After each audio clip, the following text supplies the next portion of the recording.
pero sin jurar el Foro de Vizcaya no se van a pagar los impuestos. Respuestas violentas a veces. Al final pues se tienen que inventar nuevos impuestos extraordinarios. Este dinamismo de la economía de las villas gracias a esta influencia del mercado, a esta potencia del mercado, ¿no?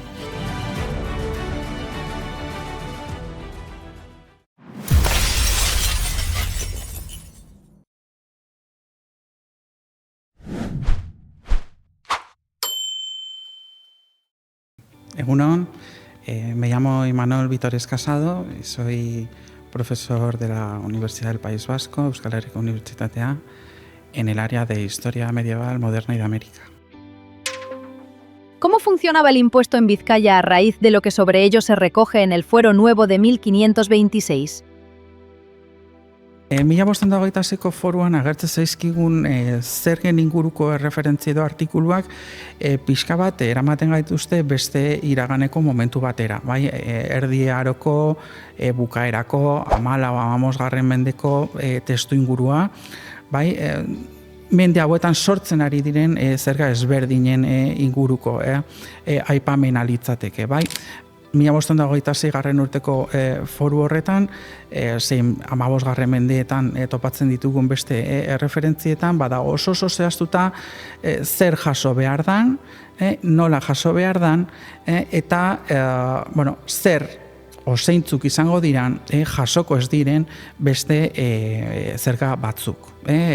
Zehazten da oso ondo gainera, Bizkaiak salbuespen oso handia daukala errenten edo zergen pixka bat sistema edo funtzionamendu horretan. Eta gainera, aldi berean, foruan zehazten denez, zerga sistema horren funtzionamendua beharrez jungo da txikitua edo beharrezko izango duen beste irizpide izango da foruen zin egite hori. Bizkaian foruan agertzen den bezala, erregeak edo jaunek foruen zin egiteaz baldin badu burutzen, Bizkaia dauka eskubidea foruan agertzen dalako horrela adierazita zergak ez ordaintzeko.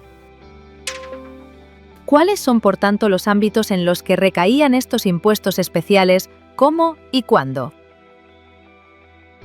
Los impuestos referidos en el Fuero de Vizcaya, hemos hecho referencia a que parte no tiene su origen en la Baja Edad Media, es una nómina muy reducida de impuestos que afectan de forma diferente también a los territorios, es decir, a los espacios del señorío y a sus vecinos o contribuyentes. Bien, más o menos desde el siglo XIII, desde cuando aparecen las primeras referencias también al Fuero de Vizcaya, podemos concretar un poco cuando surgen estos impuestos, cómo son y qué características tienen. Bueno, básicamente pues aludirían en buena medida a aquellos territorios dentro del señorío de Vizcaya cuya propiedad, cuyas tierras son de titularidad señorial o después de los reyes. Bien, hablamos aquí sobre todo de las villas y dentro de las merindades de Vizcaya, de lo que se llaman las partidas de labradores o partidas labradoriegas. Contrapone o está en contraposición al espacio de las antiiglesias, también adscritas a las merindades. Las antiiglesias son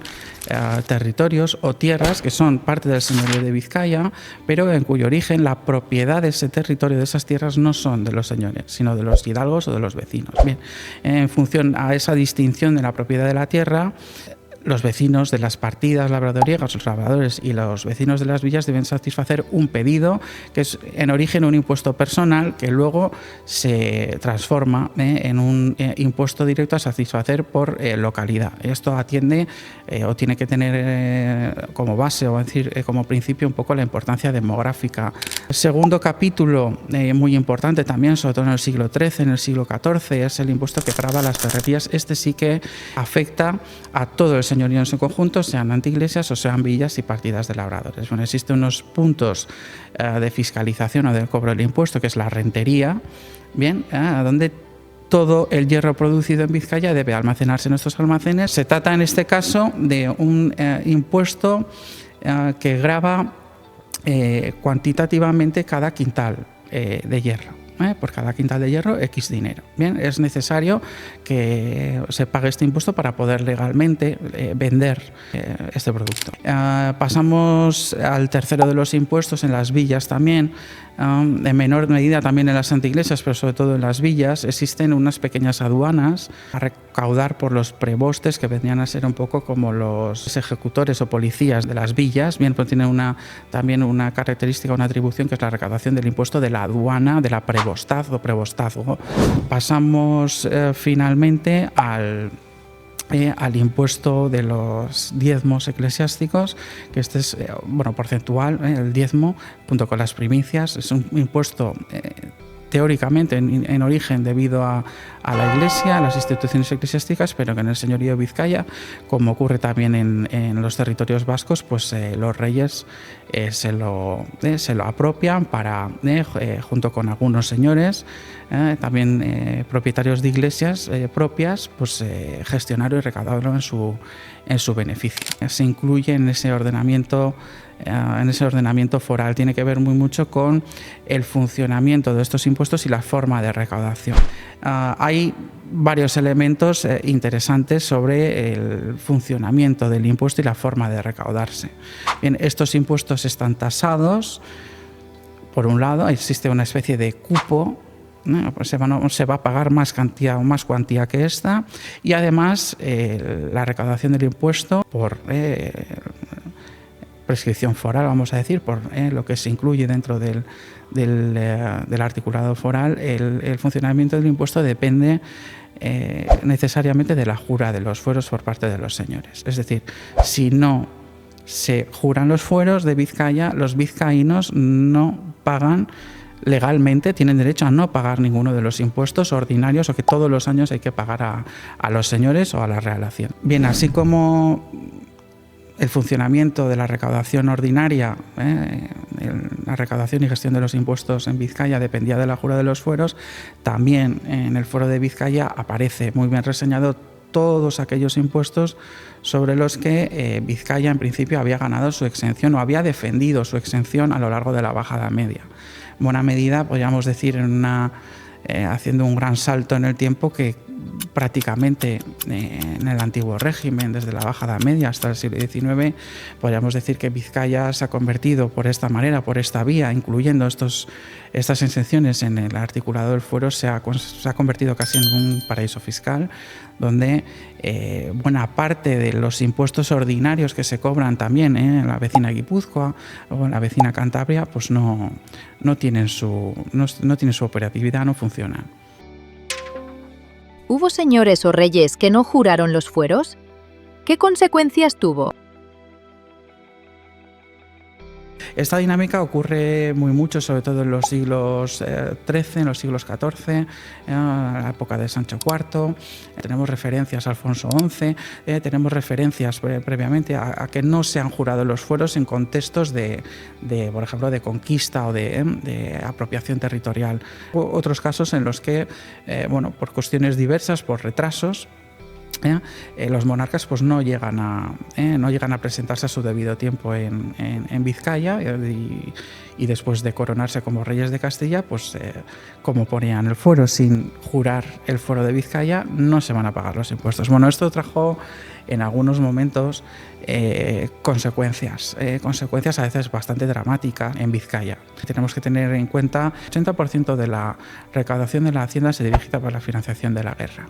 Y aquí en Vizcaya, como en otros territorios de la Corona de Castilla, pues sobre esos impuestos que se cobran en Vizcaya existen una serie de personas de oficio militar que cobran su salario de estos impuestos. Hubo ocasiones en las que, por ejemplo, en el reinado de Enrique III, en 1390, en las que, debido al retraso del monarca en presentarse en Vizcaya para jurar texto foral, pues hubo momentos de impago, momentos en los que legalmente el señorío de Vizcaya tenía derecho a no pagar esos impuestos. Claro, en estas situaciones, en estas coyunturas, pues esas personas militares que cobran su salario anual de estos impuestos, pues se saltan la normativa y trataron en varias ocasiones de recaudar ese salario, ¿no? Que debían percibir pues, por la fuerza. En ese contexto pues, sabemos, la cronística se ha conservado que Vizcaya se levantó, las instituciones vizcaínas se levantaron en conjunto para defender esa prerrogativa foral que defendía que si los reyes no juraban los fueros no se iban a pagar los impuestos, y persiguieron a estos líderes militares, podríamos decir, pues para reprimir y para hacerles frente. Otro de los elementos a tener en cuenta es derechos y obligaciones que vienen consignadas en el Fuero de Vizcaya, que los vizcaínos deben cumplir una serie de obligaciones para que se mantenga un poco el articulado del fuero y las prescripciones, podríamos decir, o las excepcionalidades, características, privilegios que se mantienen en el fuero. En este contexto pues, ocurre también del sentido contrario. Uno de los elementos o puntos o de las obligaciones que deben cumplir los vizcaínos es la de acudir al llamamiento de la guerra con tropas al servicio del rey, con el sueldo por adelantado, por dos meses, ¿no? Es decir, esa exención fiscal, ese funcionamiento especial de los impuestos, esa existencia misma del Fuero de Vizcaya depende de que cumplamos las dos partes. Y en 1430, en la guerra de Aragón y Navarra, se pidieron 2.000 efectivos a Vizcaya y no llegaban a tiempo. Bien, pues el rey recordó, esto lo tenemos en la documentación, recordó, es decir, si no llegáis con las tropas al sitio donde tenéis que estar para servir, las exenciones fiscales desaparecen, vuestra hidalguía proclamada en el Fuero de Vizcaya también va a desaparecer y tengo potestad para hacerlo. Otra de las obligaciones que aparece consignada en el Fuero de Vizcaya es la de que el grueso de los impuestos recaudados, es decir, el caudal que se recauda en Vizcaya, se deba reintegrar o reinvertir en el señorío de Vizcaya. Esto es importante, ¿por qué? Porque en este periodo, este es otro de los artículos o prescripciones que viene en el Fuero de Vizcaya referentes a la fiscalidad o al sistema de impuestos. Esto es importante, ¿por qué? Porque en esta época una de las maneras de pagar los servicios de los grandes nobles de la época, o de la lealtad de los grandes señores, pues es esta, la de ir utilizando los recursos fiscales para engrosar sus señoríos y sus rentas. Bueno, esto lo hace muy pronto el señorío de Vizcaya, incluyéndolo en el Fuero de Vizcaya. Esto quiere decir que, gracias a esa intervención política que queda luego de manifiesto en el Fuero de Vizcaya, el grueso de los impuestos y la recaudación se queda en Vizcaya, también lo que se va a reinvertir en Vizcaya. ¿Era bien vista esta situación especial de Vizcaya en los círculos del rey por parte del gobierno central en esta época? Esta es una pregunta que, tiene varias respuestas, ¿no? Hay momentos y grupos que ven favorable este encaje tributario especial de Vizcaya en la corona de Castilla, es decir, que tribute menos, que funcione casi como un paraíso fiscal, esto entendemos por qué también. Y hay grupos y momentos en la historia, sobre todo en la Bajada Media, comienzos del siglo XVI, donde existen grupos favorables al cambio, es decir, a que el señorío de Vizcaya se integre y que funcione como otro territorio, de la misma manera que otro territorio de la corona de Castilla, ¿no? Bien, tenemos que tener en cuenta una cuestión: la jura de los fueros es también un momento en el que en Guernica, o en el itinerario juradero, a través del itinerario juradero en las distintas localidades, es el momento en el que el fuero se revisa. Bien, el Fuero de Vizcaya, tenemos los textos que se han conservado, pero el Fuero de Vizcaya, en la toma de posesión de los señores de Vizcaya, la jura de los fueros, es un momento también de revisar y de incorporar o de eliminar algunos artículos del fuero. Es decir, es un texto que se está moviendo a raíz del contexto político, social e histórico del momento. Bueno, esto es importante, quiere decir, a la hora de aceptar las reclamaciones de Vizcaya, dependiendo del contexto, pues vamos a ver que la corte es más favorable o menos favorable. De todos modos, sí que hay momentos en los que se trata de hacer o de homogeneizar, o de que el territorio de Vizcaya empiece a encajar mejor desde su incorporación definitiva ya a la Corona de Castilla a finales del siglo XIV, desde que empieza a funcionar mejor como otro territorio, podemos decir, a la misma manera que otros territorios de la Corona de Castilla. Hay y existen postulados en la Corte para que paguen los impuestos, que deje de ser ese paraíso fiscal, que Bilbao, sobre todo Vizcaya y Bilbao en concreto, pues son puertos muy activos, donde la compraventa, los impuestos aduaneros pues pueden tener un impacto en la Real Hacienda pues mucho mayor de lo que tienen. Bueno, hay postulados en este sentido, como también los hay para que instituciones especiales que se han creado, como la propia Tesorería de Vizcaya, en el momento de incorporarse el territorio a la Corona de Castilla, o la denominada Sala de Vizcaya, pues empiecen a eliminarse. Pese a esto, la realidad es la siguiente.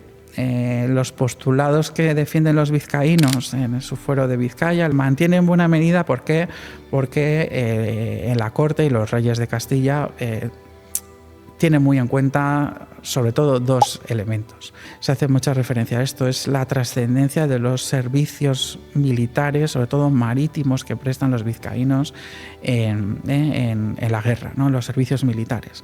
Vamos a ver los servicios militares especiales, porque es sobre todo ese servicio naval marítimo el que, y estamos en Bermeo y aquí, una de las cunas donde se organizan junto con el Bilbao pues muchas de las armadas que van a partir a los distintos frentes de la monarquía, ¿no?, que tiene en su política exterior. Y luego hay otro elemento característico que tiene que ver con la industria, con la economía vizcaína, que tiene que ver un poco con la industria del hierro, con las magníficas minas conocidas en toda Europa por su calidad. El mineral es muy bueno.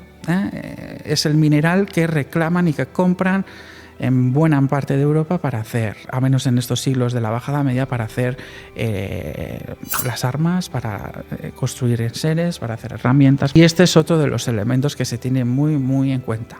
En Vizcaya existen minas, pero también existen industria armamentística muy importante, que es de vital importancia, es de una importancia estratégica para la corona. Entonces aquí estos elementos también se sopesan mucho a la hora de jurar los fueros y de atender o de respetar o de darles garantía y prosecución, podemos decir, a este régimen tributario especial o del sistema de impuestos pues tan particular que tiene Vizcaya.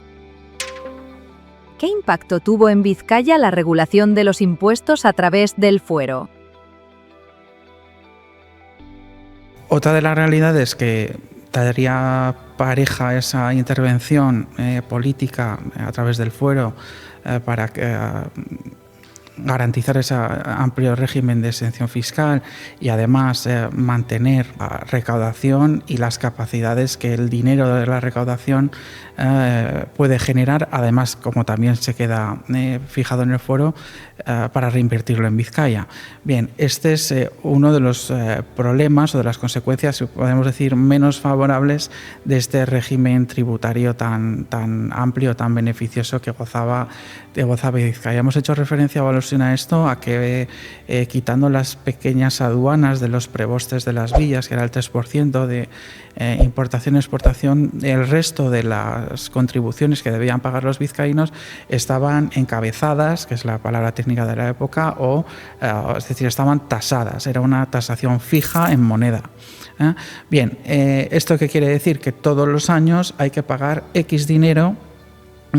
Bien, esto pues en algunos casos, a algunos grupos, pues sí que trajo algunas consecuencias, podríamos decir, pues menos favorables. Bueno, ese es uno de los problemas o de las consecuencias. Quizá la más llamativa, no obstante, sería la que tiene que ver un poco con la capacidad adquisitiva de ese grupo que se beneficia o que vive en buena medida o en parte gracias a las soldadas, a las pensiones, podríamos decir, utilizando el término actual, a los salarios que se financian a través del impuesto recaudado en Vizcaya.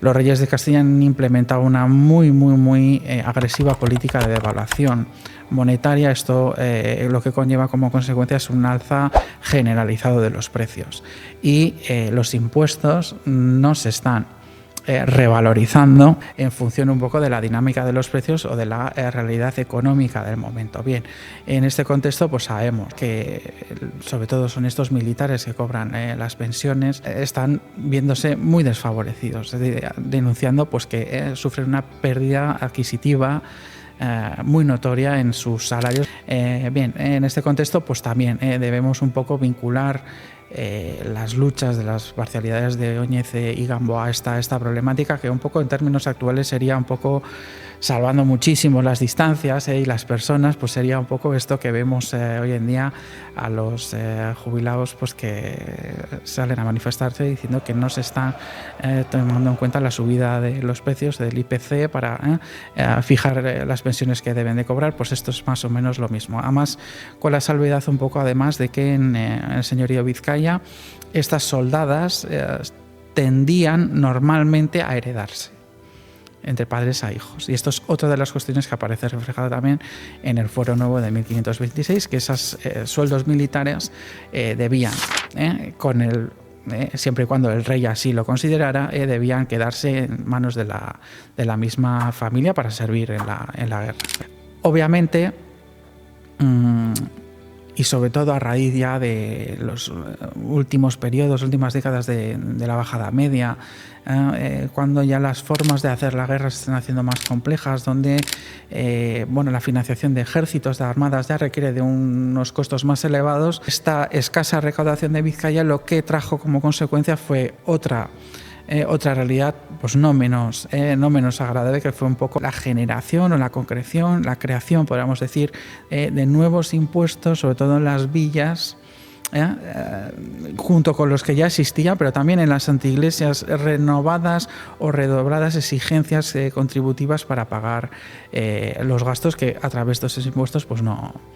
Al final pues se tienen que inventar nuevos impuestos extraordinarios. Dentro del señorío de Vizcaya existen instituciones, existen ayuntamientos o concejos que tienen o están desarrollando una capacidad diferente de imponer impuestos. Esto nos retrotrae sin duda al siglo XIII, al siglo XIV, al momento de creación de las villas, de las 20 villas y de la ciudad de Orduña en el señorío de Vizcaya, donde empiezan a sucederse cambios importantes, no solo en las formas de la creación de nuevos enclaves amurallados, casi todos. Estamos asistiendo a una reordenación de las calzadas, de las carreteras o de la red de carreteras, podríamos decir, y de los mercados también del señorío de Vizcaya. Bien, las villas consiguen desde el siglo XIV que en los itinerarios mercantiles, podríamos decir, las principales rutas de tránsito de personas y de mercancías, que sean las villas un paso obligado, que en estos enclaves se va a pagar impuestos. Bien, y no solo con eso, las villas consiguen además desde tiempo temprano centralizar, casi monopolizar, podríamos decir, las actividades de compraventa. Bien, solo hay un sitio donde se puede hacer el mercado, donde el productor del medio rural debe obtener las materias primas y donde vender su producción, que es en el mercado de las villas. Entonces aquí empieza una dinámica, podríamos decir, una historia del impuesto diferente en el señorío de Vizcaya, donde las villas se estaban viendo muy, muy favorecidas. Bien, este es un problema grande, que el hidalgo quiere hacer valer su condición de hidalgo y esos impuestos que hasta ahora nunca les habían hecho pagar. Ahora, ¿por qué tengo que ir al mercado de la villa para que me cobren un impuesto que yo no tengo que pagar, ¿no? Bien, esto tiene un largo recorrido en las instancias judiciales, y del mismo modo pues vemos también que hay respuestas violentas a veces. La otro punto de vista, las villas también quisieron defender sus privilegios, sus prerrogativas o sus ventajas económicas frente a los vecinos del medio de la tierra llana o del medio rural vizcaíno de las antiiglesias.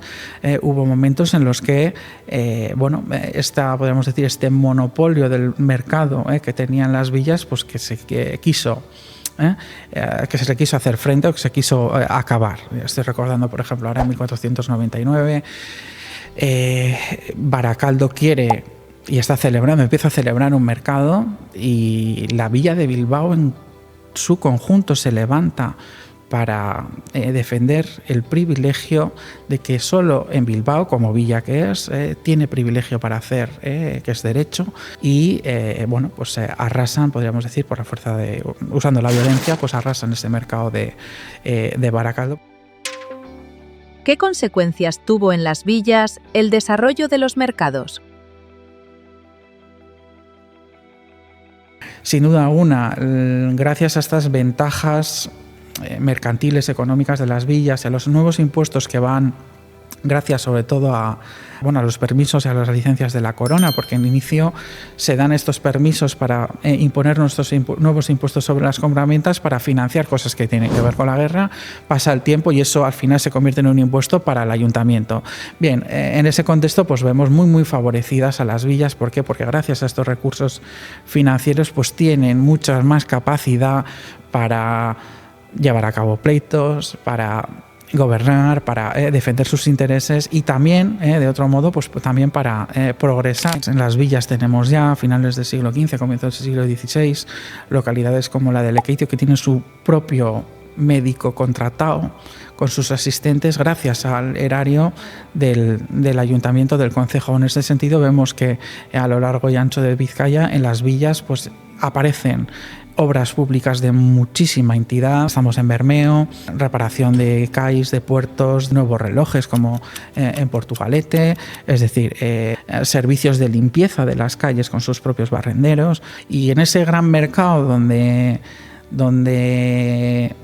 es decir, nos están cobrando nuevos impuestos, pues aparecen también muchísimas mujeres haciendo tareas, labores de distinto orden, a veces como encargadas de algunos puestos, de algunas tiendas, otras veces también nos aparecen en la documentación, pues trabajando en las obras públicas, acarreando piedras, o trabajando en la construcción, es decir, en las propias ferrerías ya sabíamos que existían, pero aparece muy mucho este dinamismo de la economía de las villas gracias a esta influencia del mercado, a esta potencia del mercado, ¿no? Beno, bukatzeko gustatuko litzateke hori azaldu ditugun prozesu, dinamika, gertakarian interesgarri baino konplexua diren gauza hauetan beharrezkoa da, eta gonbidatuko nituzke interesatuak pixka bat historian, irakurketa garrantzitsua da, eta denborarik hemen ez dago tokiko eta aztarna oso zehatzen azalpena burutzeko. Orduan badago eskuragarri bibliografia oso oparoa, gainera berria, ikerkuntza berrien, datu berrien pixka bat emaitzekin, eta hor aurketuko du interesatu dagoena bentsa prozesu eta gai hauen inguruko pixka erantzun eta informazio gehiago. Asko garrantzitsuagoa dana, zehatzagoa dana, eta gertuko adibideekin.